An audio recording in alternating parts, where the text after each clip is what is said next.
बच्चों, आपका स्वागत है हमारे YouTube channel concept of math में। इस वीडियो में हम लोग कक्षा 9 की प्रश्नावली संख्या 6.2 जो हम करने जा रहे हैं, इसका हमारा पहला क्वेश्चन है कि यदि ए बी और सी डी अगर समांतर हैं और सी डी और ई एफ समांतर हैं और y अनुपात z बराबर 3:7 दे रखा है अपने को, तो x का मान ज्ञात करना है। यानी x, y और z तीन कोण दे रखे हैं इसमें, जिसमें हमारे को x का मान ज्ञात करना है और हमारे को एक अनुपात दे रखा है y अनुपात z, यानी y और z दोनों कोण है उसका अनुपात दे रखा है। तो इसको शुरुआत करने से पहले कुछ चीज़ें हैं जो आपको समझनी होगी। अगर समांतर लाइन अगर ऐसी चल रही है, कोई भी समांतर लाइन अगर उस पर कोई दूसरी लाइन प्रतिच्छेदित करती है उसको, तो जो ये वाला जो कोण है, ये कोण बनने वाला, ये कोण हमेशा दोनों समान होते हैं। अगर इसको मैं 120 डिग्री देता हूं तो ये वाला भी 120 डिग्री होगा। अगर ये वाला 120 डिग्री है तो ये वाला भी 120 होगा, क्योंकि शीर्षाभिमुखी कोण, अगर ये वाली लाइन और ये वाली लाइन दोनों आपस में प्रतिच्छेदित करते हैं तो ये शीर्षाभिमुखी कोण बनता है, उसकी वजह से ये भी 120 डिग्री होगा। और सेम इसी प्रकार से ये वाला और ये वाला कोण, ये भी शीर्षाभिमुखी है तो इसमें भी 120 डिग्री होगा। ओके बच्चों, तो इस प्रकार से हम कह सकते हैं अगर ये वाला कोण z है, अगर ये वाला कोण z है तो ये वाला भी z होगा और ये वाला भी z होगा। ओके बच्चों, अगर ये वाला z है तो ये वाला भी z होगा और ये वाला भी z होगा। तो अब हम क्वेश्चन की शुरुआत करते हैं। तो अब देखो, क्वेश्चन में अपने को दे रखा है y अनुपात z बराबर 3:7, यानी y अनुपात z बराबर 3:7। तो अगर मैं इसको लिखना चाहूँ, यानी y बटा z बराबर 3/7 मैं इसको लिख सकता हूँ। y बटा z बराबर 3/7 इसको मैं लिख सकता हूँ। तो इसमें अगर y का मान निकालना चाहूँ तो 3/7 और z आ जाएगा यहाँ मल्टीप्लाई में, और इसको मैं दे देता हूँ समीकरण नंबर 1। ओके बच्चों, इसको मैंने दे दिया समीकरण नंबर 1, ये अपना z है। तो अगर ये हमारा एक समीकरण बन गया, अब एक समीकरण और बना रहे हैं हम यहाँ वाले से, यानी जो लाइन दे रखी है C और D, सी डी लाइन दे रखी है। अगर इसमें रेखिक युग्म के कोण को अगर मैं देखता हूँ, यानी रेखिक युग्म का मतलब है कि अगर एक लाइन पे जितने भी कोण बनते हैं, एक सीधी लाइन पे जितने भी कोण बनते हैं उसका टोटल सम 180 डिग्री होता है। तो अगर मैं y और z को अगर मैं जोड़ता हूँ, अगर y कोण और z कोण को जोड़ता हूँ उसका भी सम 180 डिग्री बराबर आना चाहिए, यानी कोण y और कोण z बराबर 180 डिग्री आना चाहिए। अगर मैं यहाँ से, अब देखो इसको भी हम समीकरण नंबर 2 दे देते हैं। अब इसको समीकरण नंबर 2 दे दिया। अगर y का मान अगर मैं इस वाले में रखता हूँ तो हमारे z का मान आ जाएगा। अगर y का मान मैं इस वाले में रखता हूँ तो अपने z का मान आ जाएगा। तो यहाँ पे देखो, अगर y का मान यहाँ पे मैं रखूँ 3/7 z प्लस ये z बराबर 180 डिग्री, और अगर यहाँ पे मैं एलसीएम लेता हूँ तो एलसीएम आएगा 7 और 3z प्लस यहाँ पे आ जाएगा 7z बराबर 180 डिग्री। और अगर 7 को इस साइड लेके 180 से मल्टीप्लाई कर देता हूँ, यहाँ पे हो जाएगा 10z बराबर, यहाँ पे हो जाएगा 180 मल्टीप्लाई 7। अब यहाँ पे 10z है, 10z बराबर, अगर मैं एक 10 को अगर 0 से ये 0 कैंसिल कर देता हूँ तो अपने पास जो z का मान आएगा, z बराबर 18 मल्टीप्लाई 7, यानी अगर मैं इसको मल्टीप्लाई करता हूँ 6 और 5 यानी 126 डिग्री आएगा z का मान, z बराबर 126 डिग्री आएगा। अब देखो हमने z का मान निकाल लिया, अब हमारे को x का मान निकालना है। तो x का मान निकालने के लिए यहाँ पे देखो, अगर ये वाला z है, ये वाला z है तो ये वाला भी z होगा और ये वाला भी z होगा। ये हमने अभी कुछ देर पहले हमने यहाँ पे समझा था। और इसी प्रकार से अगर ये वाला z है और ये वाला x दे रखा है, तो अगर इस वाले में अगर शीर्षाभिमुखी कोण से अगर मैं देखता हूँ इस वाले कोण को, दोनों को, तो x जितना कोण होगा उतना ही हमारा z कोण होगा। यानी मैं कह सकता हूँ कि यहाँ पे कोण x बराबर कोण z, क्योंकि ये दोनों कोण शीर्षाभिमुखी कोण हैं, शीर्षाभिमुखी कोण है। तो यहाँ पे जितना z का मान होगा उतना ही x का होगा। यानी अगर x का अगर मान मैं निकालूं तो 126 आएगा, 126, क्योंकि जितना x का मान है उतना ही z का है। तो z का मान हमने यहाँ पे निकाला था z बराबर 26 डिग्री, तो यहाँ पे x बराबर भी 26 डिग्री होगा। ओके बच्चों, ये हो गया अपना x का मान। सेकंड नंबर क्वेश्चन में दे रखा है ए बी समांतर सी डी है और ई एफ परपेंडिकुलर है, ई एम लंब है सी डी पर, यानी ई एफ लंब है सी डी पे, यहाँ पे सी डी पे एफ ई लंब है। और दूसरी चीज़ दे रखी है कि जी ई डी कौन है, जी ई डी यानी ये वाला सारा कोण हमारे को दे रखा है 126 डिग्री। तो ए जी ई यानी हमारे को कोण निकालना ए जी ई, ये वाला कोण हमारे को निकालना है। और दूसरे में दे रखा है जी ई एफ, जी ई एफ यानी ये वाला कोण अपने को निकालना है। और तीसरे में दे रखा है एफ जी ई, एफ जी ई यानी ये अंदर वाला भी कोण अपने को निकालना है। यानी ये तीनों, पहले हम एक काम करते हैं, ये देखो ये टोटल कोण दे रखा है अपने को 126 डिग्री का। तो अगर मैं सी ई डी लाइन को देखता हूँ, सी डी लाइन में अगर रेखिक युग्म को देखता हूँ तो ये वाला कोण, ये वाला कोण और ये वाला कोण, अगर तीनों कोणों को अगर मैं जोड़ता हूँ तो टोटल सम होना चाहिए 180 डिग्री। तो यहाँ पे मैं लिख सकता हूँ कि कोण रेखिक युग्म, रेखिक युग्म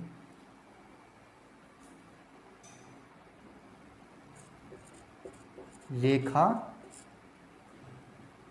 सीई डी से, रेखा सीई डी से। अगर सी डी में रेखिक युग्म में लगाता हूँ, रेखिक युग्म का मतलब होता है कि एक सीधी लाइन पे बने सभी कोणों का योग 180 डिग्री होता है। तो अगर मैं ये वाला कोण और ये वाला कोण और ये वाला कोण, अगर तीनों कोणों को अगर मैं जोड़ता हूँ तो टोटल 180 डिग्री के बराबर होना चाहिए। तो मैं यहाँ पे लिख सकता हूँ कि कोण जी ई सी प्लस कोण जी ई एफ प्लस कोण एफ ई डी बराबर 180 डिग्री होना चाहिए। लेकिन इन दोनों को तो जोड़ के इन दोनों को जोड़ के 180 डिग्री तो दे रखा है क्वेश्चन में पहले से ही। तो अगर मैं यहाँ पे लिखना चाहूँ यानी जी ई सी प्लस 126 डिग्री बराबर 180 डिग्री, तो अगर मैं निकालना चाहूँ जी ई सी तो ये आ जाएगा 180 डिग्री माइनस 126 डिग्री। तो अगर मैं इसमें से घटाना चाहूँ तो 4 और यहाँ पे 7 5 यानी 54 डिग्री आएगा अपना कोण जी ई सी। ये आ गया 54 डिग्री जी ई सी यानी जी ई सी, ये वाला कोण आ गया 54 डिग्री। और अब हम ये वाला कोण 54 डिग्री आ गया तो एकांतर कोण से देखो ये वाला कोण, ये वाला कोण है, अगर एकांतर कोण से देखें तो जितना ये वाला होगा उतना ही ये वाला होगा। तो हम कह सकते हैं कि एकांतर कोण से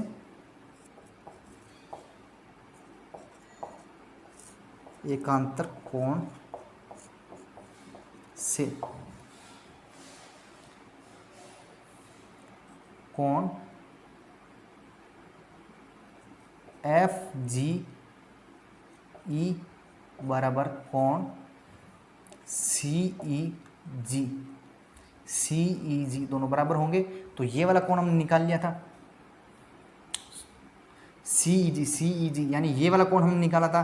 तो इसके बराबर भी कोण एफ जी ई बराबर 54 डिग्री आ जाएगा। तो ये वाला भी हमने निकाल लिया, ये वाला निकाल लिया और ये वाला भी निकाल लिया हमने 54 डिग्री। और इसी प्रकार से अगर इस वाले रेखिक युग्म को हम देखते हैं यानी ए जी एफ को अगर देखते हैं तो इसमें भी टोटल सम 180 डिग्री होना चाहिए। यानी ये वाला अगर 54 डिग्री है तो ये वाला 180 माइनस 54 आएगा। तो इसको मैं यहाँ ऊपर करने वाला हूँ। देखो इस वाले से यानी लाइन रेखा ए जी एफ रेखा ए जी एफ से अगर मैं देखता हूं तो कोण ए जी ई प्लस कोण एफ जी ई बराबर 180 डिग्री। तो ये वाला 54 डिग्री दे रखा है तो यहाँ पे मैं लिखता हूँ कोण ए जी ई प्लस 54 डिग्री बराबर 180 डिग्री। यानी कोण आ जाएगा ए जी ई बराबर 180 माइनस 54, यानी ये हो जाएगा अपना 6 2 1 यानी 126 डिग्री। तो तो ये वाला हो गया अपना 126 डिग्री। कोण ए जी ई, कोण ए जी भी 126 डिग्री हो गया। अब हमारे को निकालना है अंदर वाला, ये वाला। तो ये वाला निकालने के लिए हम एक काम करते हैं, तो पहले इसको नोट डाउन कर लो।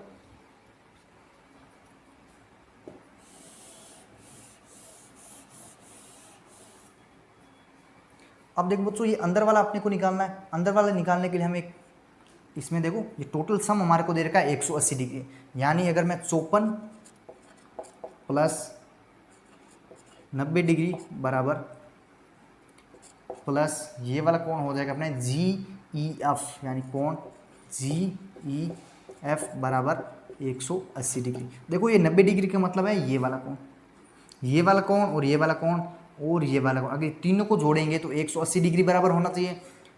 तो कोण जी ई एफ बराबर 180 माइनस ये हो जाएगा अपने 414, एंड इन दोनों को जोड़ के अगर इस साइड लेके आऊँ तो मैं 144, अगर इसमें से घटा रहा हूँ तो 6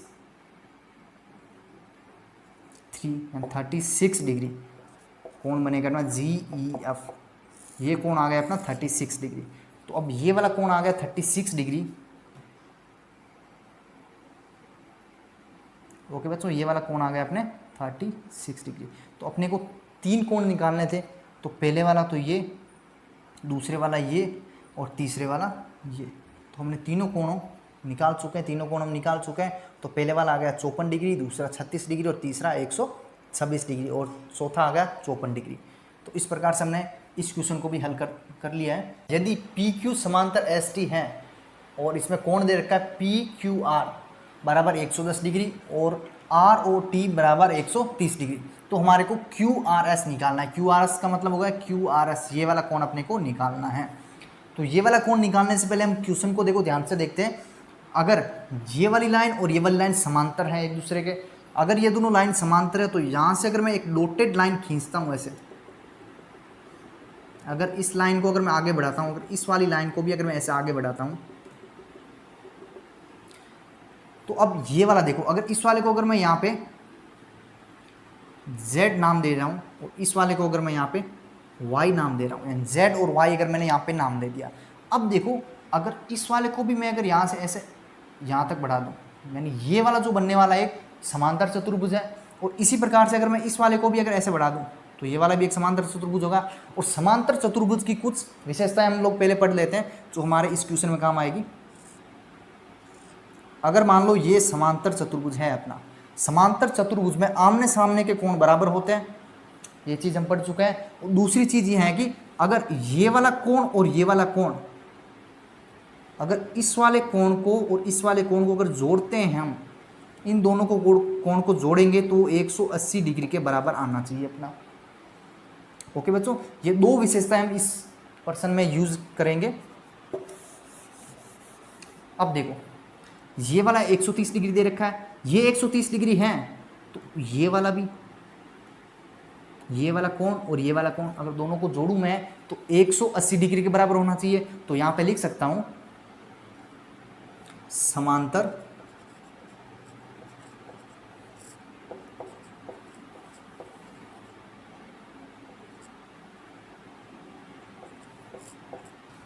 तो मैं यहां पे लिख सकता हूं समांतर चतुर्भुज एस टी जेड आर से,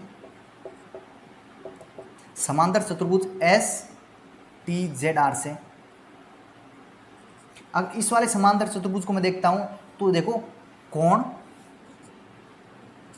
टी एस आर प्लस कोण एस आर जेड बराबर 180 डिग्री। ओके बच्चों, अगर इन दोनों को मैं जोड़ता हूं, यानी ये वाला कोण और ये वाला कोण दोनों को जोड़ता हूं तो 180 डिग्री बराबर होना चाहिए। तो ये वाला कोण मुझे दे रखा है 130 डिग्री, यानी ये वाला कोण पर्सन में दे रखा है 130 डिग्री, और ये वाला हमारे को निकालना है तो 180। अगर एस आर जेड बराबर 180 माइनस 130 करते हैं तो ये हमारे को प्राप्त होगा 50 डिग्री, यानी कोण एस आर जेड 150 डिग्री है। तो ये वाला कोण हमने यहाँ से निकाल लिया 50 डिग्री, ये वाला कोण हम यहाँ से निकाल चुके हैं। अब देखो इसमें, अब हम अगर ये वाला कोण निकालना चाहें, ये वाला कोण, तो इस समांतर चतुर्भुज यानी पी क्यू आर वाई समांतर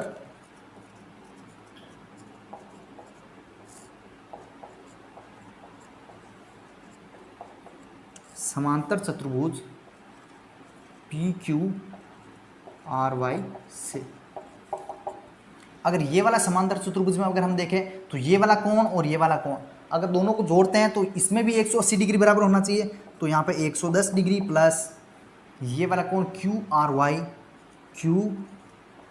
वाई बराबर 180 डिग्री। तो यहाँ पे लिख सकता हूँ क्यू आर वाई बराबर 180 डिग्री माइनस 110 डिग्री, यानी ये आ जाएगा अपने 70 डिग्री। ये वाला भी अपने 70 डिग्री आ जाएगा। ये 70 हमने निकाल लिया, ये 50 निकाल लिया, लेकिन हमारे को फाइनल जो आंसर पूछ रहा है वो ये वाला पूछ रहा है, यानी ये वाला कोण कितना होगा। इस वाले कोण के लिए हम रेखिक युग्म को देखते हैं, यानी एक सीधी रेखा पे बने कोणों का योग 180 डिग्री होता है। तो अगर इस सीधी रेखा यानी वाई आर जेड एक सीधी रेखा दे रखी है, अगर इसमें मैं ये वाला कोण प्लस ये वाला कोण प्लस ये वाला कोण करता हूँ तो टोटल बराबर आना चाहिए 180 डिग्री के। तो अगर मैं यहाँ पर लिखना चाहूँ रेखिक युग्म रेखा वाई आर जेड, अगर इस वाली लाइन से देखता हूं तो ये वाला कोण यानी कोण क्यू आर वाई प्लस कोण क्यू आर एस प्लस कोण एस आर जेड बराबर 180 डिग्री।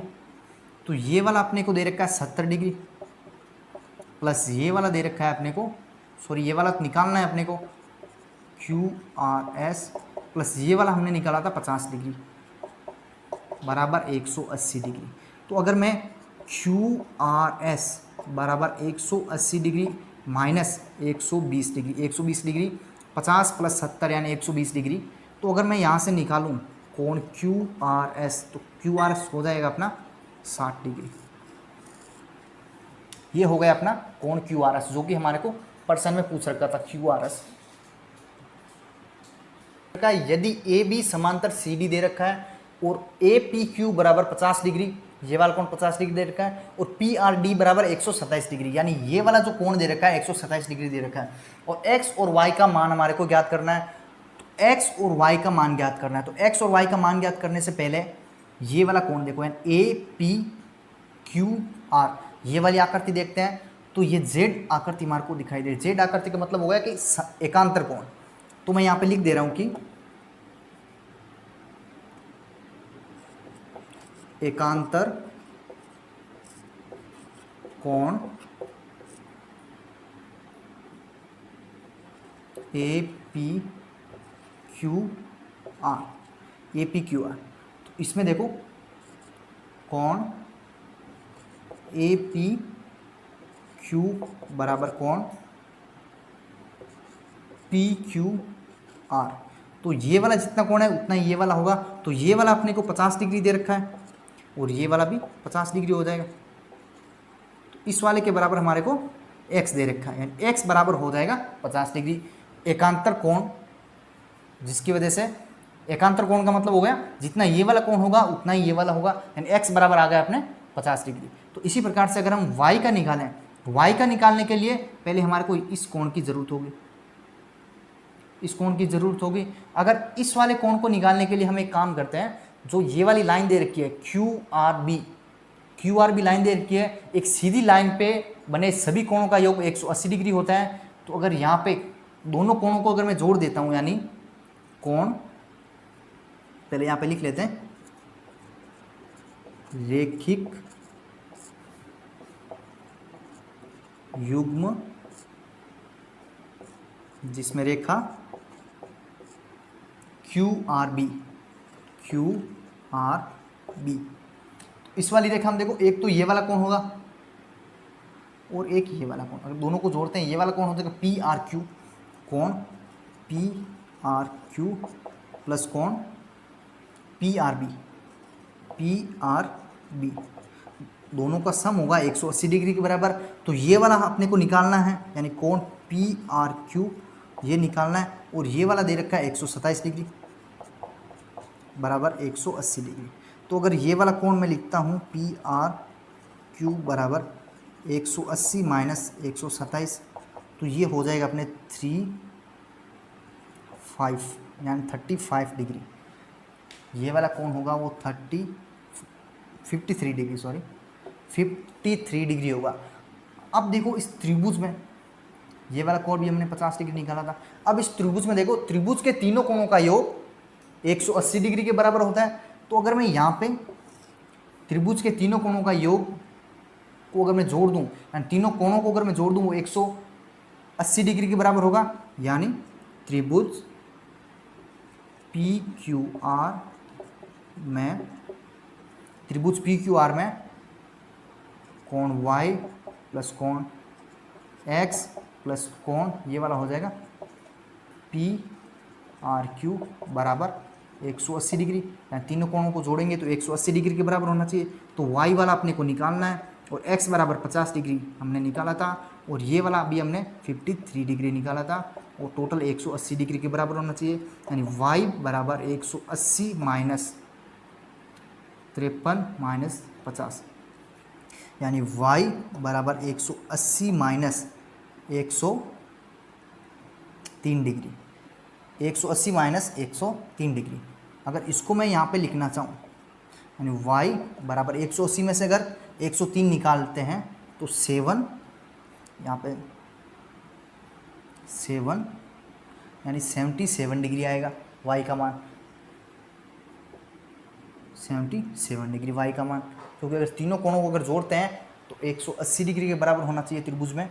तो ये हमारा 77 डिग्री, 77 डिग्री इसका आंसर आएगा। क्या 5th नंबर क्वेश्चन में हमसे पूछ रहा है कि दो दर्पण लगा रखे हैं हमने, एक दर्पण का नाम है पी क्यू और दूसरे का नाम है आर एस, दोनों एक दूसरे के समांतर हैं। और इन दर्पण में हमें अगर एक किरण को अगर ऐसे आपतित करते हैं इस वाले दर्पण पे, तो यहाँ पे आपतित होने के बाद ये परावर्तित होती है ऐसे, और फिर इस वाले दर्पण पे ये फिर से आपतित होती हैं, और इससे फिर ये परावर्तित हो जाती हैं आगे। अब देखो ये क्वेश्चन है आपके फिजिक्स का, यानी भौतिक विज्ञान। अगर भौतिक विज्ञान से अगर हम थोड़ी सी अगर इसमें इस क्वेश्चन के थोड़ी नॉलेज ले लें, यानी अगर कोई भी दर्पण पे, किसी भी दर्पण पे अगर कोई भी ऐसे किरण आती है और वो किरण ऐसे वापस चली जाती है, एक किरण ऐसे आती है और वो किरण ऐसे वापस चली जाती है, तो इस दर्पण पे अगर मैं ऐसे एक लंब बनाऊं बीच में, दोनों किरण के अगर बीच में एक लंब बनाता हूं मैं, तो इस लंब से जो आने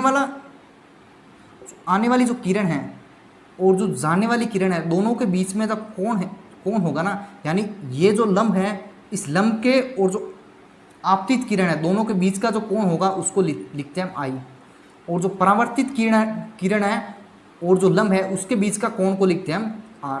यानी दोनों कोण, एक हो गया आपतित किरण और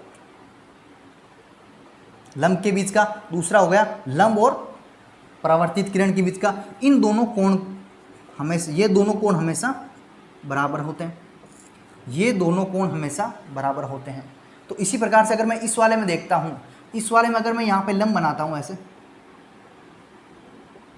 और सेम इसी प्रकार से अगर मैं यहाँ पे भी लंब बना देता हूं, तो ये वाला जितना कोण होगा, यानी इसको मैं अगर कोण 1 दे रहा हूँ और इस वाले को कोण 2 दे रहा हूँ, और इसी प्रकार से इस वाले को कोण 3 दे रहा हूँ, इस वाले को कोण 4 दे रहा हूँ, तो इन दोनों में हम लिख सकते हैं कि, अब देखो इस वाले में हम लिख सकते हैं कि कोण 1 बराबर कोण 2 है, क्योंकि जब कोई किरण किसी दर्पण पे आपतित होती है और उसी प्रकार से वे परावर्तित हो जाती हैं, तो दोनों के लंब के बीच में बनने वाला कोण हमेशा बराबर होता है। तो कोण 1 और कोण 2 दोनों बराबर होंगे। और इसी प्रकार से इस वाले दर्पण में, यानी यहाँ पे मैं लिख सकता हूँ दर्पण पी क्यू से, ये दर्पण पी क्यू से ले लिया, और इसको दे देते हैं समीकरण नंबर 1। और इसी प्रकार से अगर मैं यहाँ पे देखूँ यानी कोण 3 और कोण 4 ये दोनों भी बराबर होंगे, कोण 3 बराबर कोण 4, इसको दे देते हैं समीकरण नंबर 2 और ये हो जाएगा अपने दर्पण आर एस से, यानी आर और एस से ये हो जाएगा अपने समीकरण नंबर 2। तो इस वाले में हमारे को सिद्ध करना था कि ए बी और सी डी दोनों समांतर हैं, यानी ए बी और सी डी दोनों समांतर, ये अपने को सिद्ध करना था इस क्वेश्चन में। तो हमने पहले इन दोनों कोण को बराबर कर लिया और इन दोनों कोण को बराबर कर लिया। अब हम ये भी कह सकते हैं कि अगर इस वाली आकृति को देखें, अगर यहाँ पे मैं m नाम दे रहा हूँ और यहाँ पे अगर n नाम दे रहा हूँ, यानी ये जो लंब है BM और ये वाला लंब है CN, अगर इस लंब को और इस लंब को अगर मैं देखता हूँ ऐसे, तो ये एक Z की आकृति मुझे दिखाई देती है। तो Z की आकृति का मतलब हो गया कि ये एकांतर कोण है। एकांतर कोण में कोण 2 और कोण 3 दोनों बराबर होंगे। तो यहाँ पे मैं लिख सकता हूँ कि एकांतर कोण जिसमें कोण 2 बराबर कोण 3, तो इसको मैंने दे दिया समीकरण नंबर 3, समीकरण नंबर 3। ओके बच्चों, ये हो गया अपना एकांतर कोण से। अगर ये दोनों बराबर हैं तो यहाँ पे मैं लिख सकता हूँ समीकरण 1, 2 और 3 से, समीकरण 1, 2 और 3 से हम ये कह सकते हैं कि इन दोनों कोण को अगर जोड़ते हैं तो ये दोनों कोण और ये दोनों कोण का अगर सम लेते हैं हम, यानी कोण 1 प्लस कोण 2 बराबर कोण 3 प्लस कोण 4, ये दोनों हमेशा बराबर होंगे, ये दोनों हमेशा बराबर होंगे। क्योंकि अगर समीकरण 1 और समीकरण 2 और समीकरण 3 को अगर हम ध्यान से देखते हैं, यानी इस वाले में अगर हम ध्यान से देखते हैं कि अगर समीकरण 1, 2 और 3 को अगर जोड़ते हैं तो इसमें कोण 1, कोण 2 बराबर कोण 3 और कोण 4 आएगा। तो इस प्रकार से हम कह सकते हैं कि जो आकृति ए बी सी डी है वो भी एक एकांतर आकृति है। एकांतर आकृति में जैसे ये वाली आकृति दे रखी है, यहाँ पे कोण 1, कोण 2, कोण 3 और कोण 4, तो ये वाली Z की आकृति है, ए बी और सी और डी, ये एक Z की आकृति है। इसका मतलब हो गया ये वाला कोण और ये वाला कोण दोनों बराबर होंगे। तो ये वाला कोण और ये वाला कोण को अगर मैं जोड़ूंगा, यानी यहाँ पे कोण 1 और कोण 2 ये मैंने जोड़ रखा है, और ये दोनों कोण का सम बराबर होगा इसके, तो यहाँ पे भी मैंने दोनों कोणों को जोड़ रखा है। तो अगर ये एकांतर कोण है, एकांतर कोण में ये वाली लाइन और ये वाली लाइन, यानी ये दोनों रेखा एक दूसरे के समांतर होती हैं। एकांतर कोण का ये गुणधर्म है ना कि ऊपर वाली रेखा और नीचे वाली रेखा दोनों एक दूसरे के समांतर चलती है। तो इससे हम ये सिद्ध कर सकते हैं कि ये वाला आ गया हमारा एकांतर कोण समीकरण 1 और 2 और 3 से, और इसमें हम कह सकते हैं कि एकांतर कोण।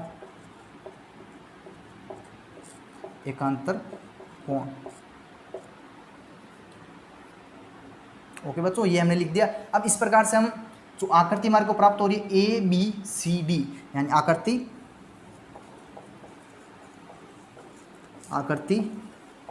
ए बी सी डी में आकृति ए बी सी डी एक एकांतर कोण है जिसमें